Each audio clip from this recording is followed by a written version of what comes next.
Welcome to the True Crime Studio, where we uncover incredible stories of resilience, love, and redemption.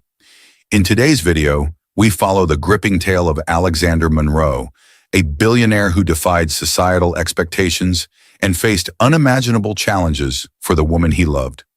This is a story of perseverance, courage, and a love that conquered all. Don't miss this inspiring journey. If you enjoy stories like this, please give this video a thumbs up and subscribe to the True Crime Studio for more powerful narratives. Let's dive in. The ballroom shimmered with gilded chandeliers, dripping with crystals that reflected the golden light. A faint melody of a live jazz band blended with the clinking of champagne glasses and the murmurs of New York's elite. This was the Founders' Annual Charity Gala, an event touted as the pinnacle of wealth and influence, where the powerful gathered under the guise of philanthropy. Alexander Monroe, the heir to Monroe Holdings, stood at the center of it all, dressed in an immaculate black tuxedo, his hand effortlessly curled around a glass of expensive champagne. Tall, broad-shouldered, and chiseled with the arrogance of old money, Alex exuded the kind of charisma that both inspired admiration and provoked jealousy. He listened half-heartedly as an aging CEO recounted a golf trip, nodding politely, but scanning the crowd with sharp blue eyes that revealed his restlessness. The Monroe name carried weight. It was synonymous with power, power that Alex had spent his life carrying on his shoulders. As the only son of Robert Monroe Sr., expectations pressed on him like a vice. Build the empire, expand the name, control the room. These lessons, drilled into him since childhood, left little space for him to do anything else. "Alexander," a voice called from across the room. Catherine, his mother, approached with a surgically perfected smile and a hovering sense of judgment. "Don't just stand there. Why don't you introduce yourself to the guests from the Wilkerson Foundation? We need to keep them happy." "Yes, Mother," Alex muttered with the kind of obedience that came out of habit rather than desire. Then he saw her. Near the far corner of the ballroom stood Amina Caldwell. Her dress, an elegant emerald green satin gown, flowed around her like liquid, her glowing brown skin illuminated under the soft lights. She wasn't trying to blend in. She stood tall, her afro styled like a crown, her demeanor regal and defiant. She wasn't laughing politely at bad jokes, wasn't angling herself toward the most powerful man in the room. She was simply there, watching, listening, unafraid to exist. Before we dive into this gripping tale of courage and justice, comment below where you're watching from today, and if you enjoy this shocking story, don't forget to subscribe. Alex found himself staring, which didn't happen often. "Who's that?" he asked, more to himself than anyone. "Stay away," a colleague warned. "That's Amina Caldwell, a lawyer, an activist type. She runs a nonprofit that challenges companies on labor rights and discrimination. Not exactly the kind of woman who'll cozy up to a Monroe." Alex smirked. "Is that so?" Without another word, he began making his way toward her. Amina felt him before she saw him. The energy in the room shifted, the kind of quiet shift that happens when someone powerful steps into your orbit. She turned to see Alexander Monroe cutting through the crowd, his gaze fixed on her. She didn't flinch, didn't look away. Even when he finally stopped mere inches away, his towering presence casting a shadow over her. "Alexander Monroe," he said, his voice smooth and deliberate, offering a hand. She arched a brow, looking down at his outstretched hand before meeting his gaze. "I know who you are." That threw him for a beat. "Then you have me at a disadvantage. I don't know who you are." "Amina Caldwell." "A pleasure, Amina." She smiled, though it didn't reach her eyes. "I doubt that." Alex blinked, caught off guard, but his lips curled into a smirk. "Do I look that untrustworthy?" "You look exactly like who you are, a man who thinks he owns the room." "You're quick with the assumptions," Alex retorted, taking a sip of his champagne, intrigued rather than offended. "I thought this was a charity gala. Aren't we all supposed to pretend to play nice?" "I don't pretend for anyone," Amina replied coolly, "especially not for a Monroe." A beat of silence. The tension between them crackled, sharp, palpable, like two swords meeting. Around them, conversations buzzed, Waiters passed with trays of hors d'oeuvres, but the world had narrowed to just the two of them. "Ah," Alex finally said, eyes narrowing with interest. "You don't like me." "I don't know you," Amina corrected, her tone even. "But I know your kind. I know your family. I know the way men like you wield power, as if it's your birthright." Alex let out a low chuckle. "I should probably be offended." "I'm not trying to offend you," Amina said plainly. "I'm telling you the truth." "You're quite the idealist," he countered, his smile sharp. "I bet you think standing here looking down your nose at me makes you the moral center of the universe." Amina's eyes flashed with fire. "You think throwing money at a cause gives you the moral high ground?" "At least I'm doing something," Alex shot back. "How many people talk about change without lifting a finger?" "Intent matters," Amina replied, unflinching. "Change doesn't come with checks, it comes with courage." Something in her words hit Alex harder than he'd expected, cutting through his polished exterior. He opened his mouth to respond, but a waiter interrupted, offering her a glass of champagne. She politely declined and excused herself, her exit leaving Alex standing alone for the first time that night. He watched her walk away, a strange feeling settling in his chest, irritation, curiosity, admiration, all tangled together.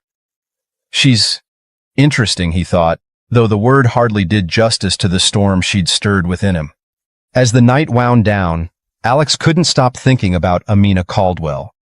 He'd encountered countless women at these events, women who laughed too loudly at his jokes, who angled themselves toward him as if proximity alone could lift their social standing. But Amina? It was as if she didn't care about his name, his wealth, or the fact that he'd been groomed as a prince among men. She treated him like a man, one with flaws, arrogance, and little else. From across the ballroom, Amina noticed him watching her. A flicker of a smile tugged at her lips. He's still staring. Typical, she thought to herself. But even as she left the gala, her thoughts lingered on him longer than she would admit. Alexander Monroe wasn't what she expected. Underneath his arrogance, there had been a flicker of something real. Amina shook it off. She didn't have time for men like Alexander Monroe. Alexander Monroe wasn't the kind of man accustomed to being ignored, let alone dismissed, but Amina Caldwell had done both with stunning precision. After their encounter at the gala, Alex had searched for her in the days that followed. Through the whispers of society insiders and a quick briefing from his assistant, he found out more. Amina was a Harvard-educated civil rights lawyer, the founder of a nonprofit dedicated to labor reform, and a woman who had made enemies in all the right circles. He'd expected her to be impressed when he called her office for lunch. Instead, he was met with a response that left him flustered and oddly amused. "Mr. Monroe, my schedule is booked solid, and even if it weren't, I'd still say no." So he called again, and again. The first time Amina agreed to meet him, she set the terms. 1 hour, in public. "And don't think you're buying my time. Split the bill, Monroe." They met at a boutique coffee shop in Brooklyn, a far cry from the penthouses and marble floors Alex was used to. He arrived 5 minutes early, uncomfortable in his custom-tailored suit. When Amina walked in, casual in jeans, a leather jacket, and minimal makeup, Alex nearly forgot how to form words. She looked at him, took in the suit and the faintly confused expression, and smirked. "Didn't realize you owned clothes that weren't tuxedos." "I dress for the occasion," Alex quipped, recovering quickly. "But I see you're comfortable." "Always," Amina replied, settling into the seat opposite him. They ordered, black coffee for her, some fancy-sounding latte for him. "What is it you want, Alex?" she asked, cutting to the chase. He leaned back, studying her.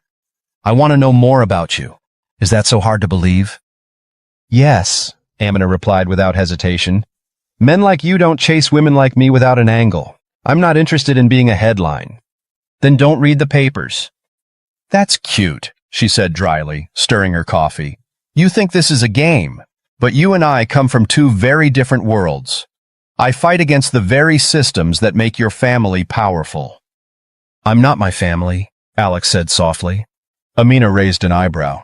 "That's convenient to say." For a moment, Alex was quiet, caught between her gaze and the hard truth of her words. "You're right," he admitted. "My family's empire isn't clean. It's built on privilege, on systems that were unfair before I was even born. But that doesn't mean I can't change things." She considered him carefully, folding her arms. "Why do you care what I think?" "Because you're the first person to see through all this," Alex gestured at himself, "and not be impressed." Her lips twitched into a smile despite herself. "You don't know me, Alex." "No, but I'd like to." The 1 hour stretched into 3. They debated everything from politics to philanthropy to the ridiculous price of designer handbags. Alex listened more than he spoke, another rarity, and found himself both challenged and fascinated. Amina, for her part, saw glimpses of something unexpected in him. Vulnerability, hidden beneath layers of polish. A man questioning his place in the world he'd inherited. When they left the cafe, Amina turned to him and stared. "You're stubborn, Monroe, I'll give you that." "And you're impossible, Caldwell," he replied with a grin. "But I'll see you again." She rolled her eyes. "Don't count on it." But Alex did. Over the following weeks, their paths intertwined. Alex showed up to one of Amina's nonprofit events unannounced, catching her completely off guard as he sat among other donors, silent and attentive. Afterward, he cornered her with a playful smile. "See, I'm not just throwing money, I'm showing up." "You're trying to impress me," she accused. "Is it working?" "No," she said, turning to leave. But she smiled when he couldn't see. Slowly, Amina let her walls crack. Alex wasn't like she'd imagined. He didn't just speak about change. He began asking questions about it. He used his wealth to quietly fund causes that mattered to her, without asking for credit. He listened when she vented about corporate greed and systemic injustice. And he made her laugh, something she hadn't realized she missed. One night after attending a legal forum together, Alex drove her home. They sat parked outside her brownstone, the streetlights flickering faintly. "You're different, Alex," Amina said softly. "Good different?" She turned to face him. "Complicated different." He smiled, reaching for her hand. "I can live with that." For the first time, she didn't pull away. As days passed, they continued to spend time together. Alex tried all he could to preserve their peaceful and private moments with each other. But it was inevitable. He knew the press would find out soon and have a field day with the stories. His fears were confirmed the next morning when he woke up to multiple notifications on his phone. The headlines read, "Alexander Monroe's mystery girlfriend, activist or gold digger?" Social media buzzed with debates. Some praised the relationship as a sign of progress. Others attacked Amina, calling her opportunistic. Reporters hounded her at work. One morning, she walked into her office to find a magazine featuring her face under a bold, disrespectful headline. She slammed it on her desk, furious. "This is exactly why I didn't want this." Alex called her that afternoon. "Ignore them, Amina." "That's easy for you to say," she snapped. "They don't question your worth every time you walk into a room." "Then let's change the conversation." "How?" "We'll figure it out together," he said simply. Amina hoped that Alex's family would be welcoming, but all her wishes crashed when she found out the Monroes were even more hostile about their relationship. At a family dinner in their sprawling Connecticut estate, Catherine Monroe cut straight to the point. "This relationship of yours, Alexander, it needs to stop." "Excuse me?" "Her," she sneered, as if the word itself was distasteful. "She's a distraction. She's nothing like us, like you. People are talking, and not kindly." Robert Monroe Sr., stone-faced at the head of the table, added, "People like her don't belong in our world." Alex's fists clenched under the table. "People like her?" "Don't play the fool," Robert Sr. said coldly. "She will ruin you. Marry her, and you'll regret it." The words echoed like a shot fired into a quiet room. Alex stood, pushing back his chair. "If you can't accept her, you don't deserve to know me." Catherine gasped, and Robert's face darkened with fury. "Watch yourself, Alexander," his father warned. "Love is blind, but life isn't." Alex turned and walked out, his resolve unshaken. That night, he knocked on Amina's door. When she opened it, he looked at her with a seriousness she hadn't seen before. "I'm done hiding us," Alex said softly. She hesitated. "Alex, I don't care what they say. I don't care what they think. I choose you, Amina. Every time." Her walls finally crumbled. "Then stop talking and come inside," she whispered. And as the door closed behind them, the world outside no longer mattered. The world held its breath on the day Alexander Monroe and Amina Caldwell exchanged vows. The venue was something out of a dream, an expansive garden estate on the outskirts of New York City, adorned with cascading white and gold roses intertwined with lush greenery. Warm sunlight streamed through an early summer sky as guests gathered, the murmurs of anticipation mingling with the soft hum of classical strings. This was no ordinary wedding. The Monroe name had ensured that. Every major news outlet covered the event, buzzing with equal parts intrigue and scandal. Monroe heir marries black activist lawyer, fairy tale or folly. The headlines practically wrote themselves. The societal elite whispered about the union. Some called it groundbreaking. Others muttered words like rebellion, mistake, or even a phase. Yet, amidst the noise, the bride and groom stood tall, defiant in their love. Amina was radiant. Her dress, a custom ivory gown embroidered with gold accents, was a blend of African and Western designs. A regal jewel, head wrap, sat atop her perfectly styled curls, a nod to her Nigerian heritage, and the intricate henna designs on her hands whispered of tradition and timeless beauty. Her mother, Evelyn Caldwell, dabbed her tears as she watched her daughter prepare. "You look like a queen," Evelyn said softly, her voice trembling with pride. Amina smiled at her reflection, nervous but determined. "Thank you, Mama." Her bridesmaids, friends from law school and childhood, adjusted her train and joked lightly to calm her nerves. Yet beneath the laughter, Amina felt the weight of the moment. She was walking into more than a marriage. She was walking into a completely different world. A knock interrupted the brides giggling with her bridesmaids. A courier stood outside with a small envelope addressed to Amina Caldwell. "What's that?" her maid of honor asked. "I don't know," Amina muttered, opening it slowly. Inside, a pristine white card held a single message, written in elegant cursive. "Walk away now, for both your sakes. This marriage won't survive." There was no signature, but Amina knew. Catherine Monroe. A chill ran through her, but she folded the card calmly and tucked it into her purse. She wouldn't give them the satisfaction of being scared or angry on her big day. Meanwhile, Alex prepared in silence. Unlike the warmth of Amina's suite, his dressing room felt cold. His best man, an old college friend, patted him on the back. "Nervous?" "No," Alex replied simply, his blue eyes calm but sharp. His father, Robert Monroe Sr., and mother Catherine, were nowhere to be seen. They hadn't accepted the invitation. Their absence hung in the air like a specter, and Alex felt it, the silence of his family's disapproval gnawing at him.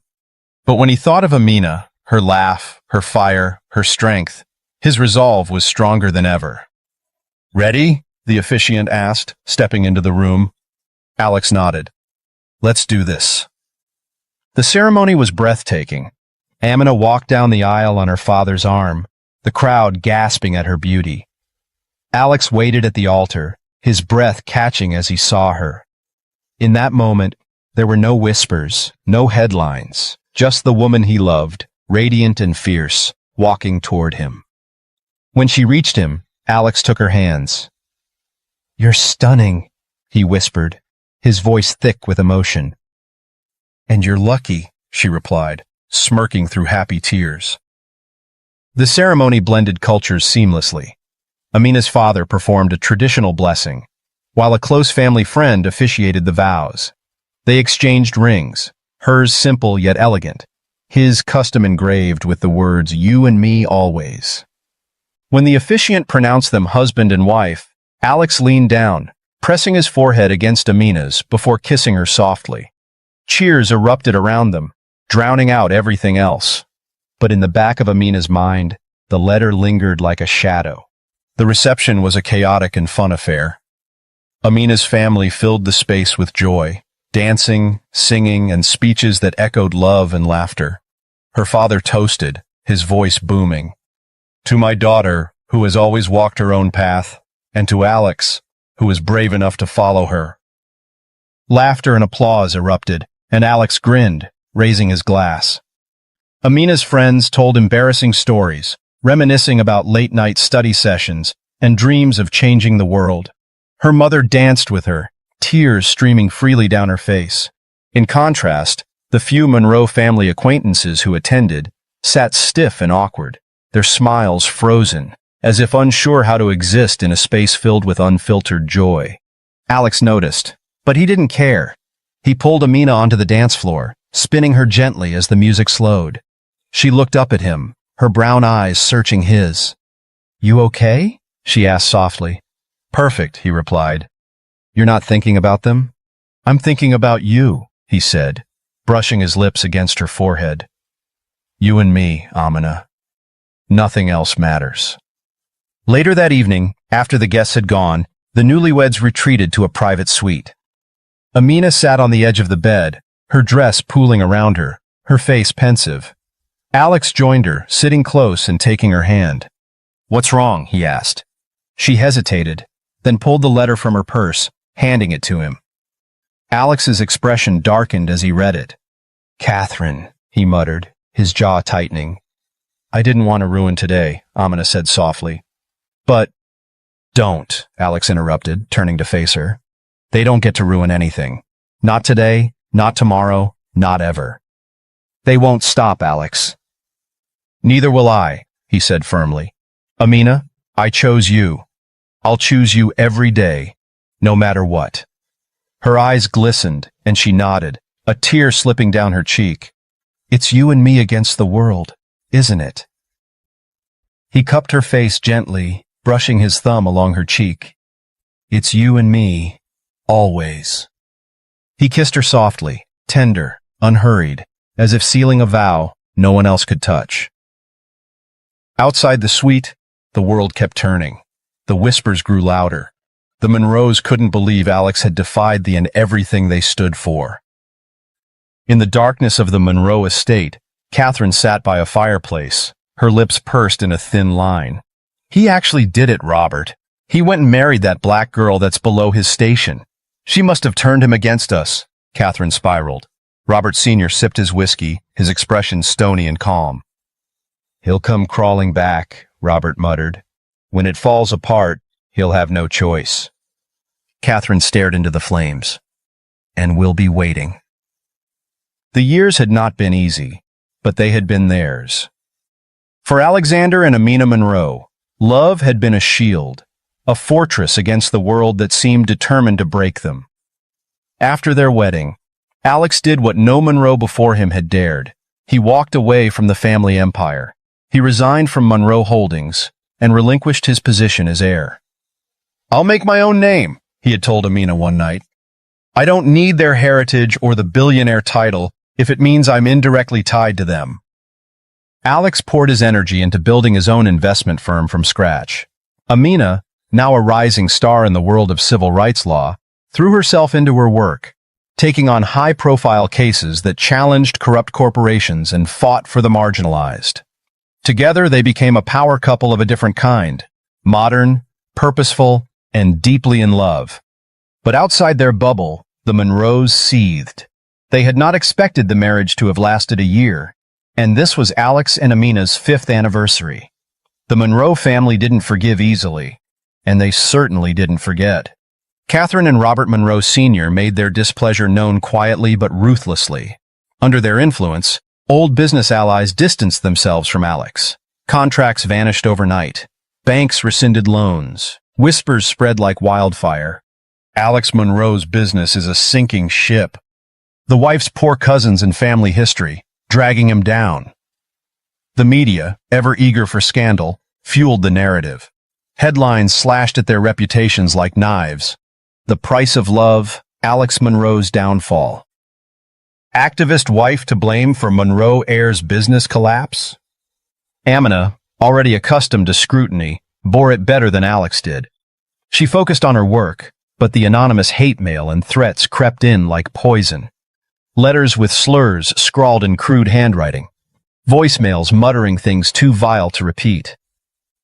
One night, as Amina locked her office door, she found a note taped to the glass. Go back to where you came from before you ruin him completely. She stood there for a long moment, her heart pounding, before tearing the note in half and walking out. Alex, meanwhile, began to feel the cracks. Late nights spent staring at balance sheets. Days spent on the phone trying to reassure jittery investors. His small, promising empire was shaking precariously, weighed down by sabotage and whispers that he couldn't control. One evening, he returned home to find Amina cooking dinner, humming softly to herself in the kitchen. He paused, watching her, exhaustion etched into his face.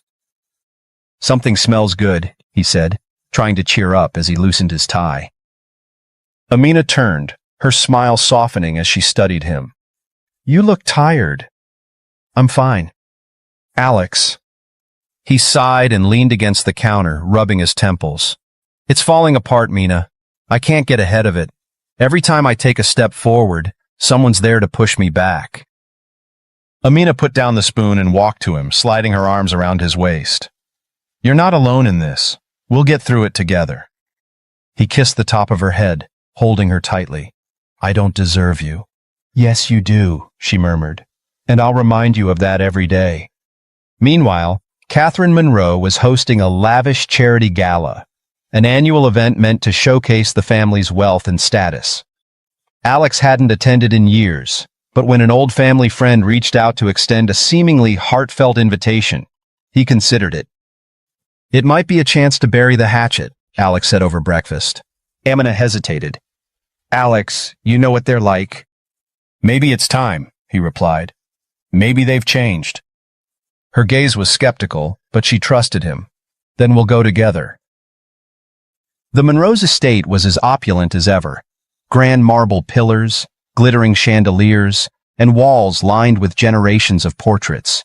But beneath the grandeur lay something cold and calculating. When Amina entered the ballroom on Alex's arm, the room seemed to freeze for half a second. The air thickened with whispers, judgmental eyes turning toward her. She held her head high, her gown a deep royal blue that made her look every inch a queen. Alex squeezed her hand reassuringly as they moved through the crowd, but Catherine Monroe, draped in an icy silver gown, had been waiting. Well, look who finally decided to grace us with his presence, Catherine said loudly, her voice dripping with false warmth as Alex and Amina approached. And Amina. Always, everywhere. Hello, Catherine, Amina replied coolly.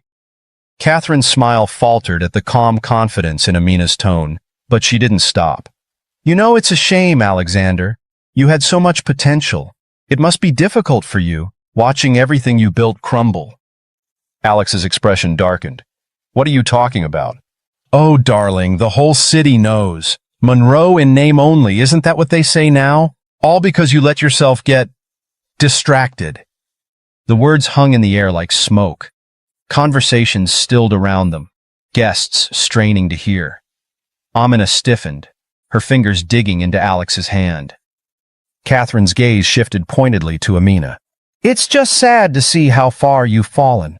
Some women build men up. Others, well, she shrugged delicately. They ruin them. A hush settled over the room. Amina started to turn away, her composure flawless, but Alex exploded. Stop it, mother! His voice rang out, sharp and furious. The room froze. Catherine blinked, feigning innocence. Alexander, there's no need to cause a scene. You think this is about her? Alex's voice shook with anger, his fists clenched at his sides. You hate her because she's everything you're not. Brave, kind, and honest. She's done more good in 1 year than you have in your entire life. Careful, son, came Robert Sr.'s voice from nearby, low and threatening. You're embarrassing yourself. No, you're embarrassing yourselves, Alex snapped. His face was red with fury, his voice echoing across the hall. You're so consumed with your money and your name that you can't see past your own arrogance. I love her. She's not the problem. You are. Robert's voice turned cold, almost mocking. And what has that love cost you, Alexander? Your business? Your pride? Marry a woman like that, and you'll lose everything. I told you before, life isn't blind. Alex glared at his father, his voice steady despite the tremor of rage. You're wrong. Life is blind. Blind to color, to status, to privilege. What matters is love, and you wouldn't know it if it stood in front of you. Come on, Mina, Alex muttered, taking Amina's hand and walking away. The crowd parted for them like water. Amina's face was calm, but her eyes glistened with unshed tears as they stepped out into the cool night air. In the car ride home, Alex stared straight ahead, his voice quiet. I'm done with them. Amina reached for his hand. He turned to look at her, the fire in his eyes replaced with something softer. I'm sorry you had to go through that. I knew what I was walking into, she said gently, but I also know we're stronger than this. He nodded, squeezing her hand. We'll be fine. We'll rebuild everything they took. Together, they drove into the night, leaving the Monroes and their legacy of cruelty behind. It began quietly, as all great betrayals do. Alex had spent years building Monroe Vanguard, his flagship investment firm, from the ground up. It wasn't a global empire like his father's, but it was his.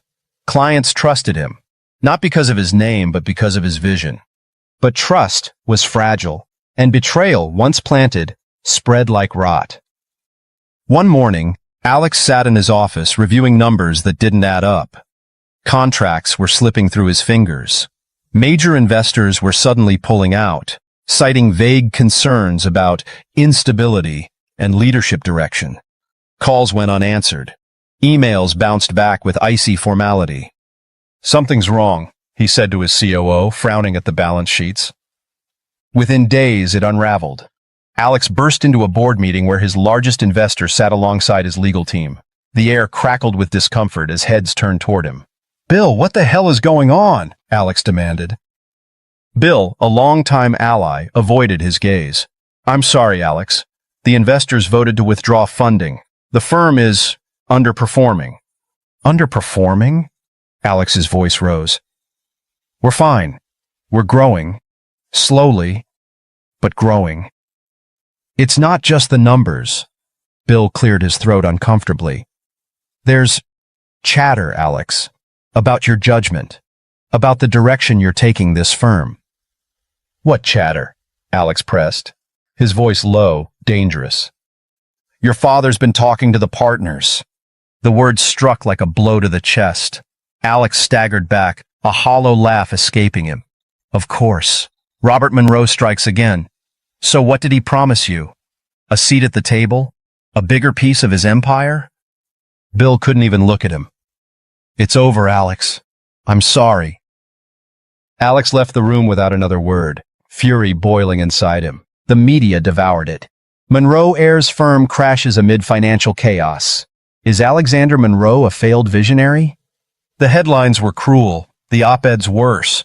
Whispers painted Alex as reckless, foolish, a man undone by his pride and by his controversial black wife. Paparazzi camped outside their modest townhouse, flashes lighting up the windows at all hours. Anonymous messages poured in.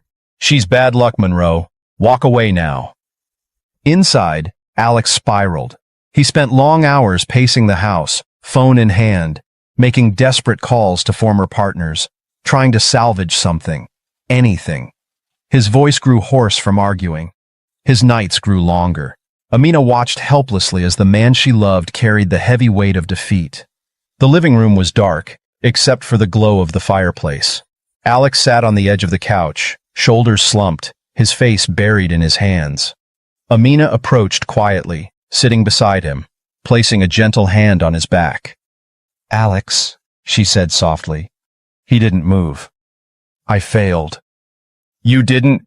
Yes, I did, he snapped, his voice sharp, broken. I spent years building something that's gone, Mina. Everything I worked for, everything I tried to prove. She remained calm, her voice steady. What are you trying to prove, Alex? To them? To yourself?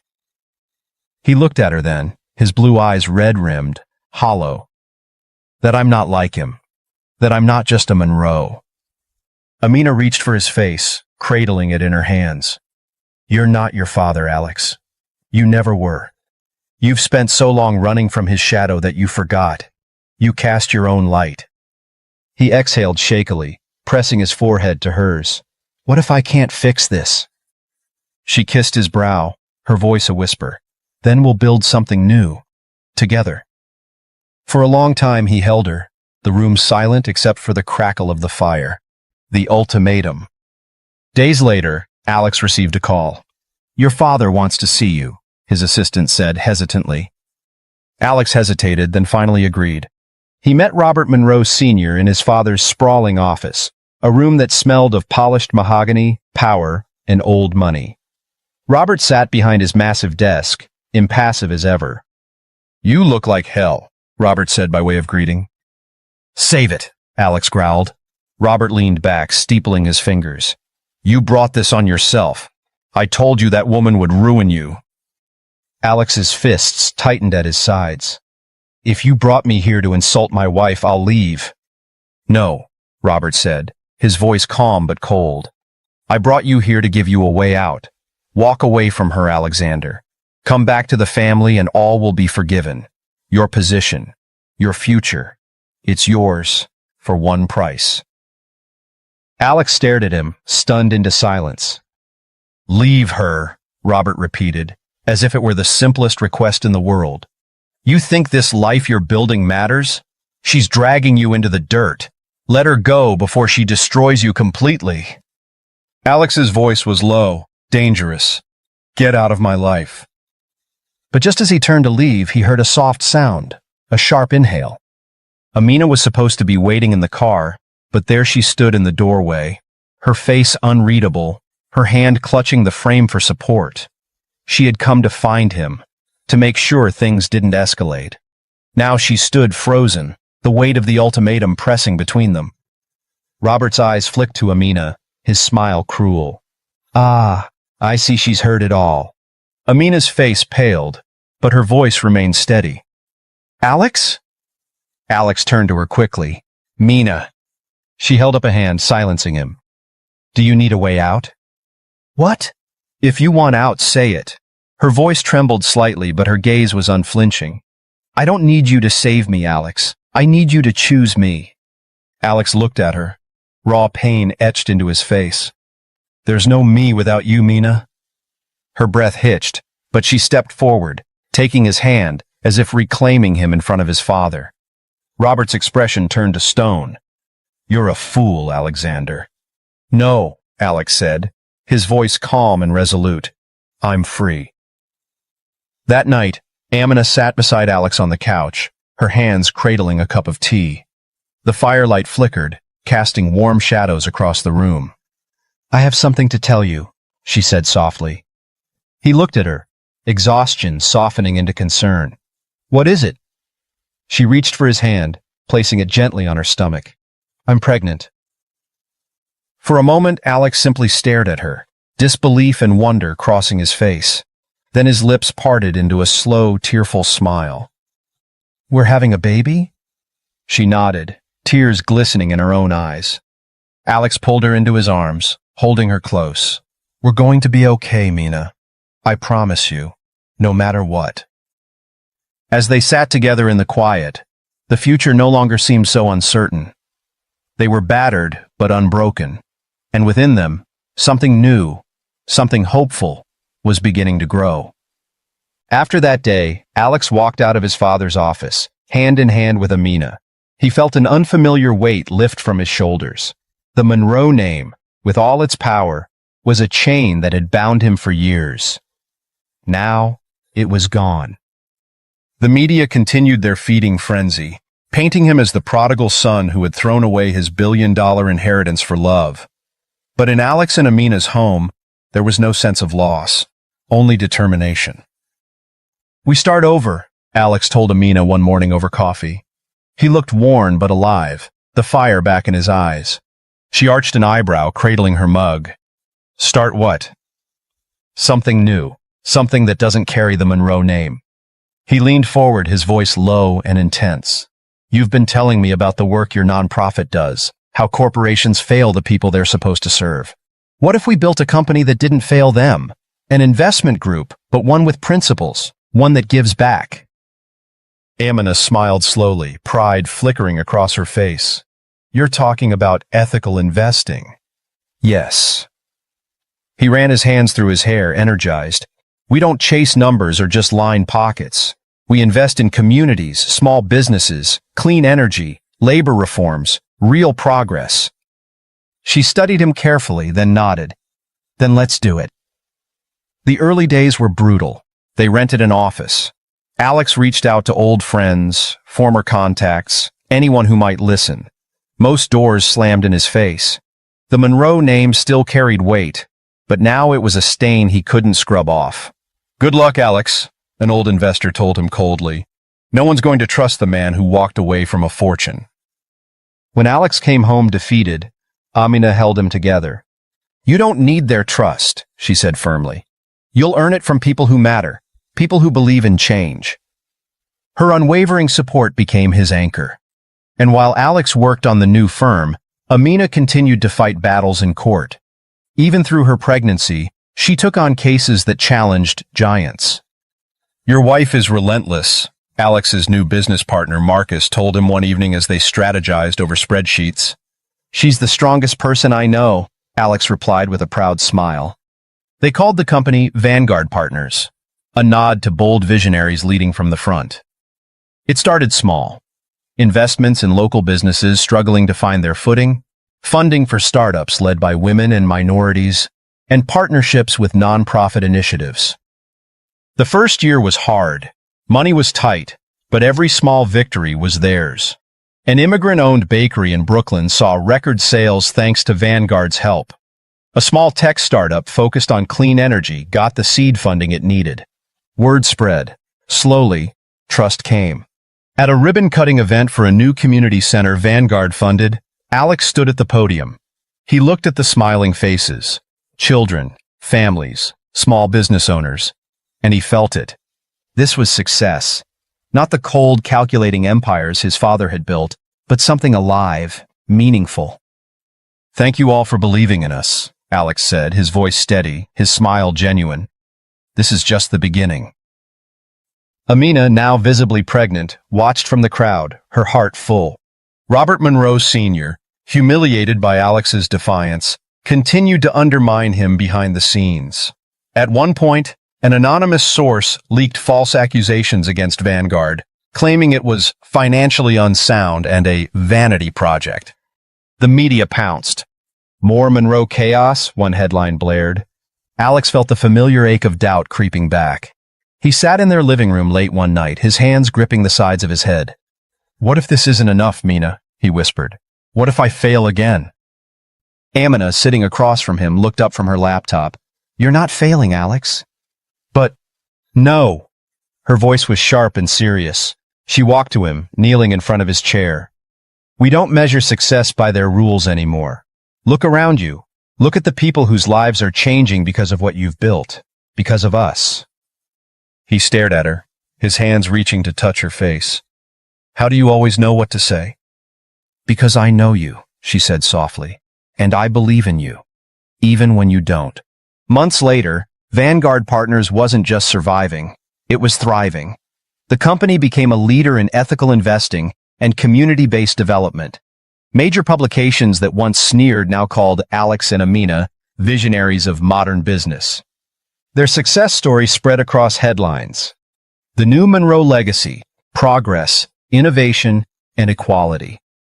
The couple became sought-after voices for change. Amina, now balancing motherhood and her law career, was honored for her advocacy and influence. Alex was celebrated as a businessman who prioritized people over profit. Together, they had rewritten the rules.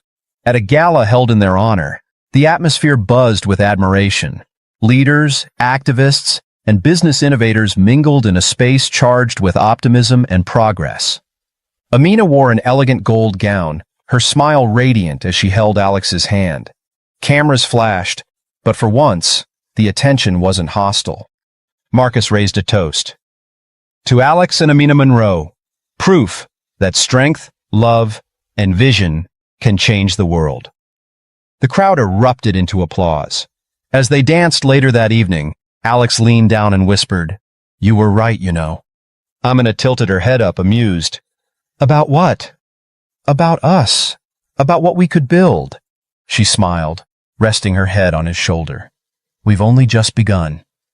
Meanwhile, Robert Monroe Sr. sat in his sprawling empty estate, watching news coverage of the gala. His face was unreadable, as the screen showed his son shaking hands with world leaders, and Amina giving a passionate speech about justice and equality. For the first time in his life, Robert looked small, out of touch, out of time. Catherine, seated next to him, said softly, "We were wrong, Robert." He didn't respond. He just stared ahead. Years of struggle had forged Alex and Amina into something unbreakable. Where others saw failure, they had found purpose. Where others threw stones, they had built a foundation. As they left the gala, Alex looked at Amina, their 2 children waiting for them at home, and smiled. "We did it," he said. Amina looked up at him, pride shining in her eyes. "No, Alex, we're doing it." Together they walked into the car packed outside, content to know that they were building a legacy far greater than money or power. A legacy of love, resilience, and hope. For decades, Robert Monroe Sr. had built the Monroe name into an unquestioned and unchallenged force. Monroe Holdings owned buildings that scraped the skies, companies that powered industries, and alliances that shaped entire economies. But in Robert's relentless pursuit of power, he had planted the seeds of his own destruction. It began with whispers, small tremors that no one noticed at first.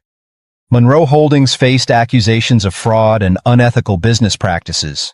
Employees came forward with stories of harassment and mistreatment. Competitors found old deals laced with corruption, and journalists started asking questions. When the lawsuits hit, they hit hard. The New York Times headline broke the news to the world. "The Monroe Empire in Crisis, Lawsuits, Scandal, and Corruption." Inside his sprawling Manhattan office, Robert Monroe Sr. sat at his desk, gripping a crumpled newspaper in his fists. "Fix it!" he barked at his lawyers. "I don't care how. Just fix it!" But there was no fixing it. The lawsuits multiplied, investors fled, and board members, once loyal, turned against him to save themselves.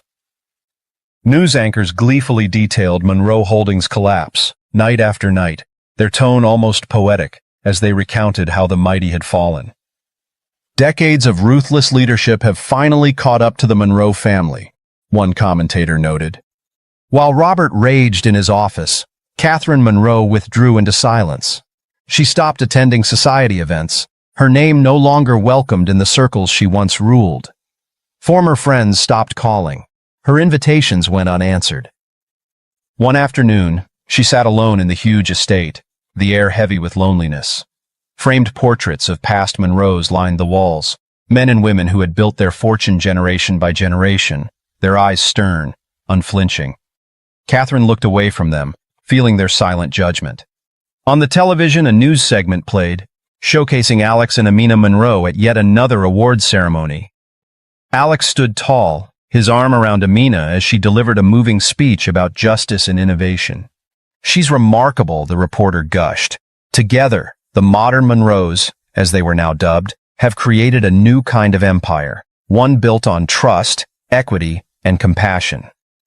Catherine watched, a glass of wine trembling in her hand. She turned off the television abruptly, as though she could silence the truth. But even in the quiet, the realization crept in like a shadow. She was wrong. They had been wrong about everything. Robert Monroe Sr.'s stubborn pride carried him far, but not far enough. Monroe Holdings was sold off in pieces, its assets liquidated to settle debts.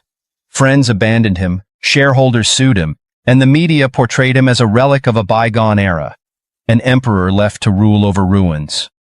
The Monroe estate grew quiet. Catherine retreated further into herself, and Robert became a man haunted by memories of the empire he had once commanded. One evening, sitting alone in his study, he turned on the television. There they were again, Alex and Amina. The broadcast showed Alex standing before a packed auditorium, a sleek Vanguard Partners banner behind him. Beside him, Amina smiled warmly as their children clapped from the front row. The camera zoomed in on a plaque honoring their work. Pioneers of ethical leadership. Robert stared at the screen, seeing his son not as a failure, but as a man who had surpassed him. A man who had built something greater than wealth, something lasting. And Amina? She was everything Robert had refused to see. Poised, brilliant, and unshakable. The camera caught Alex leaning down to kiss her on the cheek as the crowd roared with applause. For the first time in his life, Robert felt something unfamiliar gnawing at him. Regret. On a gray, drizzling afternoon, Alex answered the door to a sight he never thought he'd see. Robert Monroe Sr., standing on his front step, his shoulders slightly hunched, his expensive coat soaked with rain. "Dad?" Alex said, surprised, his voice tight. "Alexander," Robert replied, his voice softer than Alex had ever heard. Amina, sitting on the couch inside, glanced toward the door, her brow furrowing when she saw who it was. She didn't say a word, but Alex felt her presence, a steadying force, even now. "What do you want?" Alex asked, his expression guarded. Robert looked older, smaller somehow. His once flinty gaze was dulled by exhaustion. I came to talk." Alex didn't move. "About what?" Robert hesitated, glancing past Alex into the warm, inviting home behind him, a stark contrast to the empty mansion he'd come from. His gaze lingered on the family photos lining the hallway walls, Amina and Alex smiling with their children, their life full of joy and purpose. "You were right," Robert said finally. "I was wrong about her, about everything." Alex's face remained impassive, though a storm brewed behind his eyes. Robert cleared his throat, as though forcing the words out physically pained him. "She's the best thing that ever happened to you. I see that now." Silence hung between them, heavy and brittle. Alex's jaw tightened. "You don't get to say that now." "Son, please." Alex shook his head slowly. "You had every chance to be part of this life, to see her for who she is, to see us for what we are. You chose not to. And now that everything you built is gone, you want what's left of me?" Robert flinched, his shoulders sagging. I made mistakes." "You made choices," Alex corrected sharply, "and you have to live with them." For a moment, neither man moved. Robert seemed smaller than ever, just a tired old man standing in the rain. Finally, Alex stepped back and, with a quiet finality, shut the door. Amina watched as Alex walked back into the living room, his face unreadable. He sat beside her on the couch, silent for a moment, staring at the fire crackling in the hearth. "Are you okay?" Amina asked softly. Alex nodded slowly, reaching for her hand. "He regrets it." "Do you?" Alex turned to her, his gaze softening. "Never." She smiled, squeezing his hand. "Good." Robert Monroe Sr. returned to his empty estate, the echo of Alex's words ringing in his ears. Catherine sat in her favorite chair by the window, staring blankly at the gray skies outside. "They didn't need us," she said quietly, "and we lost them anyway." Robert sat heavily in his chair, staring at the flames in the fireplace. He said nothing. From their home, surrounded by love and laughter, Alex and Amina watched their children play. Their empire was not built on greed or control, but on compassion, progress, and love. "Do you think they'll ever understand?" Alex asked quietly, watching the rain fall outside. "Maybe," Amina replied, "but it doesn't matter. We know who we are." Alex kissed her forehead, holding her close. "That's enough for me." Thank you for watching this powerful story of love, resilience, and the strength to stand against adversity here on the True Crime Studio. Alexander and Amina's journey reminds us that true wealth lies in the relationships we build and the values we uphold, not in power or money. Their story teaches us the importance of choosing love and integrity, even when the world stands against you.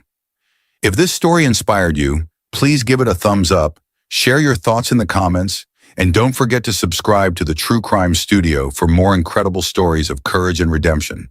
Let's keep sharing stories that remind us of the beauty of the human spirit. See you in the next video.